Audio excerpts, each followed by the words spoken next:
David stood quietly in front of the old mansion, his heart heavy with memories.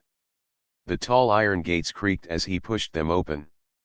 For years, he had lived far away in big cities, chasing wealth, business, and success. Now, after so long, he had returned to the house where he grew up. The mansion looked the same as he remembered, grand, silent, and a little lonely. Tall windows stared down at him like watchful eyes. The garden was overgrown, but the wide steps still led proudly to the front door. He paused there for a moment, taking a long breath. David was a millionaire now. He owned tall buildings, shining offices, and expensive cars. But none of those things gave him peace. This house, though cold and forgotten, held his past. It carried secrets he had never dared to touch. As he walked inside, the air smelled of dust and time. The halls were wide, filled with portraits of his family. He looked at his father's portrait, stern eyes, sharp face. His father had been a man of rules, a man who always said, "Some doors must never be opened." David's eyes moved to the staircase. Slowly, he climbed it, his footsteps echoing. Upstairs, the long hallway waited. He knew every door along it. One led to his parents' old room, another to his childhood study, another to the library. But at the far end stood a single door that was different. It was painted dark, with heavy brass hinges. For as long as David could remember, it had always been locked. His father had kept the key with him, never allowing anyone near it. As a boy, David had asked many times what was inside, but his father only said, "That door is not for you." Now, as a grown man, the mystery still pulled at him. He stood there, staring at it, his fingers brushing against the handle. The lock was still in place, old but strong. Outside the mansion, a small sound broke the silence. David looked through the hallway window and saw a little girl standing near the garden gate. She was no more than 12, with bright eyes and curly hair tied neatly. She wore a simple dress and held a small bag of books. Curious, David went back downstairs and opened the front door. The girl stepped forward shyly. "Hello," she said softly. "My name is Amara." David nodded, surprised to see her there. "Do you live nearby?" he asked. She pointed to a small house beyond the tall trees. "Yes, with my mother. I often pass by here when I go to the library." David gave a small smile. It had been years since anyone had spoken to him at this house. "This place must look strange to you," he said. Amara tilted her head. "It looks lonely," she answered honestly. David's smile faded. Her words touched something deep inside him. He wanted to change the subject. "Do you know this house has been closed for many years?" She nodded. "My mother says it holds old stories." Her curious gaze wandered past him, as if she could sense the locked rooms inside. Then her expression grew serious. "There is a door upstairs," she said slowly, "a door at the end of the hall. Don't open it." David froze. Her words hit him like a cold wind. "What do you mean?" he asked carefully. Amara lowered her voice, almost like she was sharing a secret. "I don't know why. But every time I walk past this place, I feel something from that door. It feels wrong. Please, don't open it." For a moment, David stared at her, unsure whether to laugh or feel uneasy. How could this little girl know about the sealed door? How could she feel what even he could not explain? He tried to brush it off. "You are only imagining things," he said, forcing a smile. But Amara's eyes remained steady, calm, and strangely wise for her age. "Maybe. But sometimes children see what grown-ups forget. Just be careful." With that, she stepped back toward the gate, giving him one last glance before leaving. David stood at the doorway, watching her walk down the quiet road. The echo of her words stayed with him, "Don't open it." He shook his head, returning inside. Yet as he climbed the stairs once more, he felt a chill. The locked door waited at the end of the hall, silent and heavy. He told himself it was only a child's imagination. But deep inside, something whispered otherwise. And so, on that first day back in his family mansion, the seed of curiosity and fear was planted.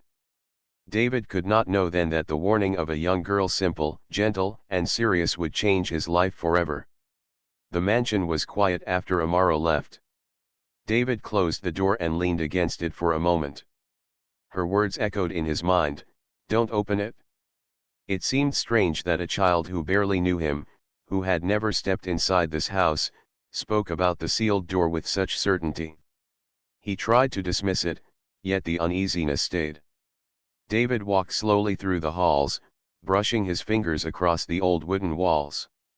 The air felt heavy, filled with years of silence. He had lived in tall glass buildings in the city, but no place ever carried this kind of weight. This house belonged to his childhood, to memories he had tried to forget. When he entered the library, he pulled back the dusty curtains. Sunlight fell across shelves filled with old books. He remembered his father's strict rules, lessons at the table, reading late into the night, and the constant reminder to be strong. His father had believed that emotions made a man weak. David had followed those words. He had built an empire with hard work and discipline. He had money, respect, and everything people admired.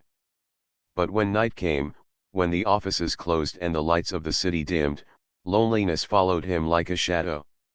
Now, standing in the mansion again, the emptiness felt sharper. The grand rooms only echoed his footsteps. The wide dining hall had no laughter. The bedrooms were empty, and the kitchen smelled of dust. The only sound that broke the silence came from outside, the faint laughter of children playing in the distance. David walked to the window and saw Amara sitting under a tree near the fence. She held a book in her lap, her face glowing with quiet joy. Something about her presence pulled him. He opened the door and called out, "Amara." She looked up and waved, then ran toward the gate. "Yes?" she asked, a little breathless. David hesitated. He was not used to company, especially not children. But the words slipped out. "Would you like to read in the garden? The library inside has many books. Perhaps you will enjoy them." Her eyes brightened. "Really? May I?" David gave a small nod. "Yes. You may." And so, Amara began visiting the mansion in the afternoons. At first, she came only to borrow books, but soon she stayed longer, asking questions, sharing her thoughts, and telling little stories about her school and her mother. For the first time in years, David heard laughter in the garden. It was a soft sound, but it reached corners of the house that had long been silent. He found himself waiting for her visits. He showed her the paintings in the hall, the maps in the study, and the old globe in his father's office. He told her about faraway places he had seen. In return, Amara told him about simple joys, her favorite songs, the taste of sweet mangoes in summer, and her mother's gentle sayings. One day, as they sat under the tall oak tree, Amara said quietly, "You must feel lonely in such a big house." David looked at her, surprised by her honesty. Few people ever spoke to him that way. "I have everything I need," he replied, though his voice lacked conviction. Amara studied him with calm eyes. "Everything, but not everyone," she said softly. The words struck him deeply. He looked away, unable to answer. That evening, when she left, David walked upstairs again. His steps carried him to the far end of the hallway, to the door that waited silently. The brass handle was cool under his fingers.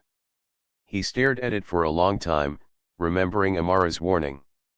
"If you open it, you may lose what you love." He told himself it was nonsense. She was only a child. Yet, strangely, he had begun to trust her more than he trusted himself. Her presence warmed the house, her laughter broke his walls, and her simple wisdom cut through the silence that had ruled him for so long. Still, his pride whispered. It is just a locked room. What harm can it do? That night, David sat in the library but found he could not read. His eyes wandered again and again toward the staircase. The sealed door pulled at him like a hidden voice. But then he remembered Amara's smile, the way she looked at the house with both curiosity and caution. She was young, yet her words carried weight. And so, for that night at least, he chose to wait.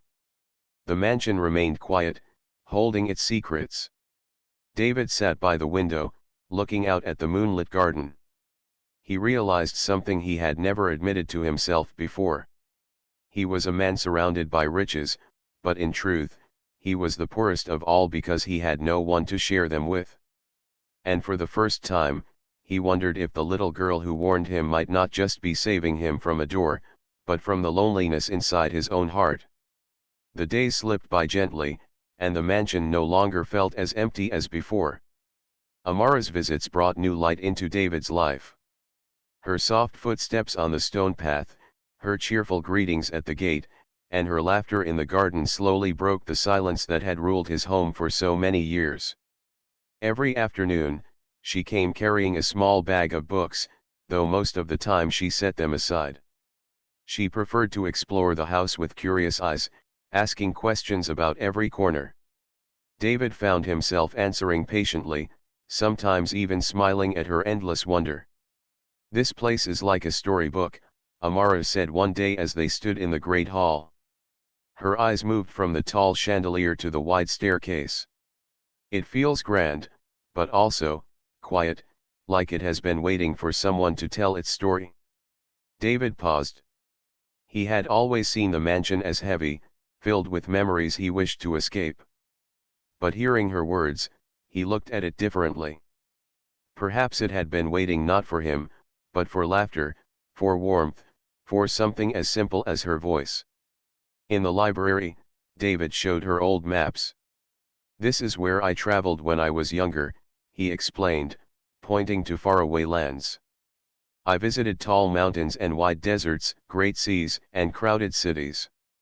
Amara leaned closer, her eyes shining. "You have seen so much," she whispered. "But, did you ever feel at home?" The question caught him off guard. Home. What was home to him? A penthouse in the city? A mansion filled with shadows? He opened his mouth to answer, but no words came. He simply closed the map and gave her a gentle smile. Sometimes, Amara would share stories from her own life. She told him how her mother always said, "Some doors are closed for a reason. If you open them, you may not like what you find." The words sent a quiet chill through David. Again, the thought of the sealed door rose in his mind. "Your mother sounds wise," he said softly. "She is," Amara replied proudly. "She says we must learn to listen, not only with our ears, but with our hearts." David nodded, though inside, his curiosity about the door grew stronger. Why had his father kept it locked? Why had a child, who knew nothing of his family, spoken the same warning his father had given? Yet when Amara was near, the questions faded. He enjoyed her company too much to darken the moment with old mysteries. One afternoon, as they sat in the garden, Amara asked, "Do you have children, Mr. David?" He shook his head. "No, I never married." "Why?" she asked simply. David looked at her, unsure how to explain. "I was busy," he said at last. "I thought work was more important. I told myself there would be time later." Amara tilted her head. "And now?" David sighed. "Now, it feels too late." For a while, silence hung between them. Then Amara smiled gently. "Maybe not too late. You are still here, aren't you?" Her words warmed him in a way he could not explain. For years, people had respected his money, his power, his name.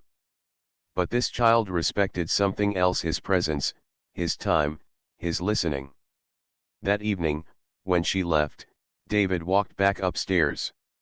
As always, his steps carried him to the sealed door. The brass lock stared at him like an eye. He placed his hand on it, feeling the cool metal. He could almost hear voices from the past, his father's firm warning, Amara's soft plea. "Don't open it." David pulled his hand away and turned back. But the weight in his chest did not leave. The next day, Amara returned with a notebook. "I want to write down the stories you tell me," she said excitedly. "That way, I can keep them safe." David chuckled. "What will you do with so many stories?" "Share them," she answered simply. "Stories are meant to be shared." He nodded, touched by her spirit. He began to tell her more about his travels, about people he had met, even about his own childhood. For the first time, he spoke of his mother's laughter, soft and rare, and of the way his father's voice filled every room. Amara listened closely, sometimes writing, sometimes only watching him with kind eyes. "You must have loved them," she said. David swallowed hard. "Yes, but love was not something we said often in this house." Amara's gaze softened. "Maybe it's time to say it now." The words stayed with him long after she left. That night, as he sat in the library, he realized something had changed. The mansion was no longer only his. It had become theirs, a place where her laughter lived, where her notebook grew, where his heart began to soften. And yet, in the far corner of his mind, the sealed door waited. Silent. Patient. Though he tried to ignore it, he knew the truth. The bond with Amara gave him joy, but the mystery of that door gave him unrest. Two paths lay before him, one of warmth and light, another of secrets and shadows. For now, he chose to walk the brighter one. But deep down, he wondered how long he could resist the other. The summer days passed gently, yet inside the mansion, David felt an unease growing. The laughter Amara brought into his life filled the rooms with warmth, but when night fell and the house grew silent, his thoughts returned again and again to the sealed door at the end of the hallway. At first, it was only curiosity. He would pause before it, his hand brushing against the brass handle, wondering what lay behind it. But soon, it became stronger, like a voice calling from the other side. One stormy evening, as rain tapped against the windows and thunder rolled across the sky, David sat in the library, trying to read. The words on the page blurred. A faint sound echoed through the halls, soft, like scratching wood. He froze. Slowly, he set the book aside and listened. The sound came again, faint but certain, and it was coming from upstairs. His heart beat faster as he climbed the staircase. The hall stretched before him, the shadows deep, the air heavy. At the end, the sealed door stood waiting. The noise came from behind it, scratching, whispering, as if something restless moved inside. David reached out, his hand trembling slightly. His fingers touched the cold handle. But before he could turn it, he heard a knock at the front gate. The sudden sound broke the moment. He stepped back, startled, and quickly went downstairs. Amara stood there in the rain, her dress damp, her small umbrella trembling in her hands. "I was worried," she said softly. "The storm is strong, and I thought you might be alone." David felt something stir in his chest. "Come in," he said, opening the door wider. She entered, her shoes leaving tiny wet prints on the floor. Her eyes searched his face. "You look pale," she said. "Were you near that door?" David hesitated, then gave a short nod. Amara placed her umbrella aside and stepped closer. "I told you before, didn't I? Don't open it." Her voice was calm, but firm, carrying a weight beyond her age. David sighed, trying to hide his unease. "It is only a locked room," he said. "Perhaps it is empty. Perhaps it is nothing at all." Amara shook her head slowly. "Some things are better not to know." My mother says when we chase every secret, we may lose what is most precious. He looked at her, surprised by her words. And what is most precious, Amara? She smiled gently. The people we care for. The moments we share. If you open that door, maybe you will lose them. David felt her words sink deep into him. She spoke with such sincerity, such simple truth, that for a moment, he wanted to believe. They sat together in the library as the storm raged outside. Amara told him stories her mother used to share, parables about choices, patience, and the dangers of pride. David listened quietly, though his mind kept wandering back to the sealed door. When the rain stopped, Amara prepared to leave. Before stepping out, she turned to him. "Promise me you will not open it," she said. David forced a smile. "I promise." But when she was gone and the house was silent again, his promise felt weak. That night, as he lay in his bed, the scratching sound returned. It was louder now, clearer, almost like whispers pressing against the walls. He covered his ears, but the noise seemed to seep through his very thoughts. What could be inside? Why had his father locked it away? Why did the girl fear it so much? Sleep refused to come. He rose again, pacing through the halls. Every step seemed to pull him closer to the door. He stopped at the end of the hallway, staring at it under the pale moonlight streaming through the window. The brass lock shone faintly.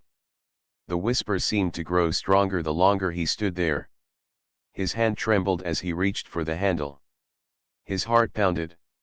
For a moment, he imagined opening it, stepping inside, and uncovering the truth that had haunted him since childhood. But then, in his mind, he heard Amara's voice again, "If you open it, you may lose what you love." He pulled his hand back quickly, almost as if the handle burned him. Breathing hard, he turned away and walked back to his room. Yet the unrest remained. By day, the mansion glowed with warmth, laughter, and stories when Amara visited. But by night, the sealed door pulled at him with a strange power. Two voices fought within him, one of warning, one of temptation. He did not yet know which voice would win. But deep in his heart, David sensed the truth: sooner or later, the door would demand to be opened. The following week, the storm passed, but the storm inside David's heart only grew stronger. Every night, the mansion echoed with silence, yet within that silence came faint whispers, soft scratches, and shadows that seemed to breathe behind the sealed door. By day, Amara's visits filled him with comfort. Her laughter made the grand house lighter, her notebook of stories grew thicker, and her presence reminded him of the warmth he had long missed. But as soon as she left, the uneasiness returned, stronger than before. One evening, David sat in the library staring at the fire. He remembered Amara's warning, "If you open it, you may lose what you love." He told himself he would resist. He told himself he had promised her. But the questions would not leave him. What had his father hidden? Why had Amara, who knew nothing of his family, spoken the same warning? The more he tried to ignore it, the heavier the temptation became, like a hand pressing on his chest. That night, the whispers grew louder. They no longer sounded like wind or scratching wood. They sounded like voices muffled, calling his name, urging him closer. David rose from his chair, his face pale, his step slow but steady. The house seemed to guide him. The hallway stretched before him, long and shadowed. At the end, the door waited, silent but alive. He placed his hand on the brass handle. It was colder than before, almost freezing. His breath came short, his heart beating like a drum. Only a locked room, he whispered to himself. Only dust, nothing more. With trembling hands, he took the key he had found in his father's desk weeks earlier. He had not touched it until now, but tonight, he could not resist. The key slid into the lock. For a moment, David hesitated. He saw Amara's face in his mind, Her steady eyes, her calm warning. Don't open it. But pride and curiosity overpowered him. With a sharp turn, the lock clicked. The sound echoed down the hall like thunder. Slowly, he pushed the door open. The room beyond was dark, heavy with dust. At first, it seemed empty. The air was cold, carrying the smell of something old and forgotten. In the center stood a single object, a tall mirror, its frame carved with strange patterns, its glass cracked in places. A sheet of dust covered it, but as David stepped closer, the surface began to shimmer faintly. He raised a hand and wiped away the dust. The glass cleared, revealing not just his reflection, but something deeper. At first, he saw himself as he was a wealthy man, dressed in fine clothes. But then, the image shifted. He saw himself as a boy, standing small and silent under his father's stern gaze. He saw himself as a young man, turning away from friends, from love, from family, choosing only work. The mirror did not show him wealth or success. It showed him every regret, every moment of coldness, every time he chose pride over kindness. His knees grew weak. He gripped the frame tightly, unable to look away. The glass shimmered again, and now he saw something worse: his future. A long life of silence, of riches without love, of a house that would stay empty even when filled with gold. No, David whispered, shaking his head. This cannot be me. But the images only deepened, pulling him in. The mirror seemed alive, drawing his spirit into its surface. Shadows swirled within the glass, wrapping around him, whispering his failures, his loneliness. He fell to the floor, his strength fading. His chest felt heavy, his breath short. Tears welled in his eyes, though he had not cried in many years. "Help," he whispered weakly, though no one was there. At that very moment, far outside the mansion, Amara stirred in her bed. She felt a sudden chill, a weight pressing on her heart. She sat up quickly, her mother calling softly after her, but Amara rushed to the window. The old mansion stood in the distance, dark and cold, yet something in its silence called to her. Without waiting, she slipped on her shoes and hurried into the night. Back inside, David lay weak on the floor of the hidden room. The mirror glowed faintly, the cracks spreading like veins of shadow. He tried to crawl away, but the pull was strong. His mind filled with voices, each one a reminder of choices he wished he had changed. He felt smaller than ever before: no wealth, no power, only a man broken by his own pride. And in that moment, he realized the truth: the door had not been locked to protect him from a monster outside. It had been locked to protect him from the monster within. But it was too late. He had opened it. As the room grew darker, David closed his eyes, whispering into the silence, "Amara, forgive me." The night was heavy with silence when Amara reached the mansion gates. Her small frame shook with fear, yet her steps did not slow. Something deep inside told her that David was in danger. The old house loomed against the moonlight, its windows dark, its halls quiet, but she could feel the pull of sorrow from within. She pushed the gate open, her shoes tapping quickly against the stone path. The door was unlocked, swinging slightly in the wind. She stepped inside, whispering softly, "Mr. David." No answer. Only silence. The air inside felt colder than usual, heavy and pressing. Amara hurried up the staircase, her heart racing. She knew exactly where to go. She did not need to search. Her feet carried her to the end of the long hall, to the door she had always feared. It was open. Her breath caught. The lock hung loose, the door wide enough to reveal a faint glow from within. "Mr. David," she cried, stepping inside. The sight before her froze her in place. David was lying on the floor, his hands weakly pressing against the ground, his face pale, his eyes half closed. Before him stood the tall cracked mirror, its surface swirling with shadows. From within it, faint whispers filled the room, voices of pain, regret, and loneliness. Amara felt a shiver run down her spine. She wanted to run, but her heart would not let her. David needed her. She rushed to his side, kneeling beside him. "Mr. David, wake up," she said urgently, shaking his shoulder. His eyes fluttered open, filled with tears. I shouldn't have opened it," he whispered weakly. "I saw everything, all my mistakes, it's pulling me in." Amara looked at the mirror.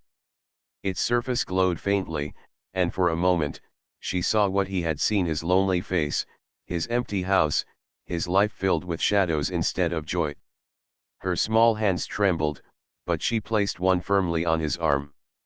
"Don't look at it," she said firmly. "Look at me instead." David tried, but his eyes kept drifting toward the mirror. The voices called to him, reminding him of every cold choice he had made, every chance he had lost. He groaned, covering his face with his hands. Amara took a deep breath. She remembered her mother's words, "The heart has power that no shadow can break."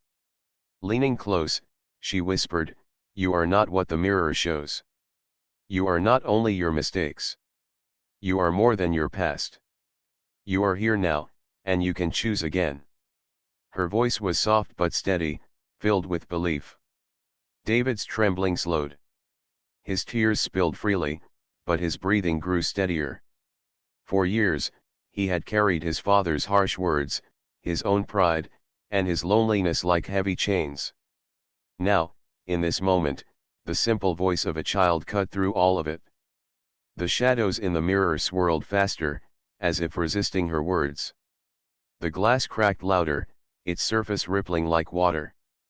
The whispers grew sharp, pressing against the walls of the room. Amara squeezed David's hand tighter. "You are not alone," she said firmly. "I am here. And I will not leave you." Her words shone brighter than the shadows. For the first time, David believed them. With great effort, he turned his face fully toward her and away from the mirror. His chest rose and fell with deep, broken sobs. I am sorry," he whispered. "For everything. For being blind. For letting pride rule me." Amara shook her head gently. "Don't be sorry. Just choose now. Choose light. Choose life.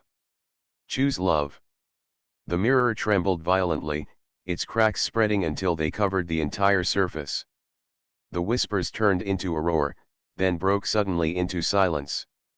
With a final shatter, the glass collapsed inward, falling into pieces that scattered across the floor. The glow faded, leaving only silence behind. The room grew still. David lay weak in Amara's arms, but his breathing was steady now. His eyes, though filled with tears, were clear. He looked at the shattered mirror and then at her. "You saved me," he said softly. Amara shook her head. "No. You saved yourself. You listened." For a long moment, they sat there in the quiet. Then, slowly, the heavy door creaked shut on its own, sealing the room once again. The air felt lighter, freer, as though the shadows had finally released their hold. David leaned against the wall, exhausted but alive. He studied the girl beside him, her eyes filled with courage beyond her years. For the first time, he saw her not just as a child, but as something more: a guide, a light that had entered his life when he needed it most. "Thank you, Amara," he whispered, his voice trembling with sincerity. "I thought I had nothing left. But you reminded me of what matters." Amara gave him a small smile. "Sometimes, doors must stay closed. But hearts must always open." Her words settled deep in him, like seeds waiting to grow. That night, for the first time in many years, David did not feel alone. The house, once filled with silence and fear, now carried something new: hope. And as the moonlight fell across the mansion, David knew one thing for certain: the door at the end of the hall would remain closed forever. The morning sun touched the mansion gently, pouring golden light through the tall windows. For the first time in many years, the house no longer felt cold. It no longer seemed like a prison of silence. Instead, it felt alive, almost breathing again. David stood by the window, his hands resting on the frame. His face was pale from the long night, but his eyes were brighter. He had survived. More than that, he had changed. Behind him, Amara sat quietly on the sofa, her small feet dangling above the floor. She held a cup of warm milk that David had given her. She looked tired but calm, as if she knew her part in the story was already done. David turned to her. "Amara," he said softly, "I owe you more than I can ever repay." She tilted her head, smiling gently. "You don't owe me. I only said what I felt." But David shook his head. "No, you did more. You gave me back my life.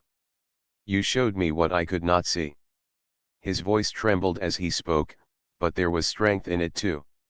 Amara sipped from her cup, then whispered, "Maybe now you can open another kind of door." Her words stayed in his heart long after she left the mansion that morning. Later that day, David found himself walking through the old rooms of the house. Dust lay thick on the furniture, and the walls carried the weight of years gone by. He stopped at the family portraits, where his father's stern face seemed to watch him. For once, he did not feel small under that gaze. "I am not you," he whispered to the portrait. "And I will not live like you." He felt lighter after speaking those words, as if the chains of his past had fallen away. That evening, David made a decision. He visited Amara's neighborhood, a place he had never stepped into before. Children played in the narrow streets, their laughter filling the air. Women carried baskets of fruit and bread, greeting one another warmly. The smell of cooking floated from open windows. It was a world so different from his own cold halls. Amara saw him from a distance and ran to meet him. "Mr. David," she called. Her mother, a kind woman named Miriam, stepped out of their small house with a questioning look. David bowed his head respectfully. I came to thank you. Both of you.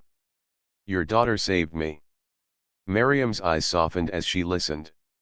She invited him in, and for the first time in many years, David sat at a table filled with warmth, simple food, and gentle voices. He laughed awkwardly at first, unused to such closeness, but soon he found himself smiling naturally. Amara leaned over to him. "See? This is what you were missing." Her words pierced him, but in a sweet way. She was right. Days turned into weeks. David began to change his life slowly, step by step. He opened parts of his mansion to the community, inviting children to play in the gardens. He asked Miriam to guide him in giving to the poor families, not with pride, but with a true heart. He created a library in one of the empty halls, filling it with books for anyone who wished to learn. At first, people were surprised. The man who had once been distant and cold now welcomed them with open arms. Some doubted him, but in time, they saw his change was real. Amara often visited the mansion, no longer with fear but with joy. She helped him plant flowers in the courtyard and laughed when he clumsily tried to cook simple meals. Slowly, the mansion filled with sound, children's voices, music, and laughter. The heavy door at the end of the hall remained closed, sealed forever. David never went near it again, for he had learned that not all doors should open. But in his heart, many new doors had opened, doors of kindness, friendship, and love.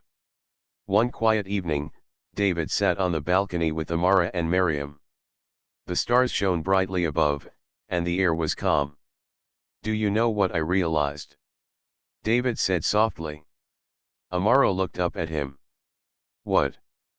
"That I was never really rich before," he said. "I had money, but not life. Now, I feel rich because I have people to share with."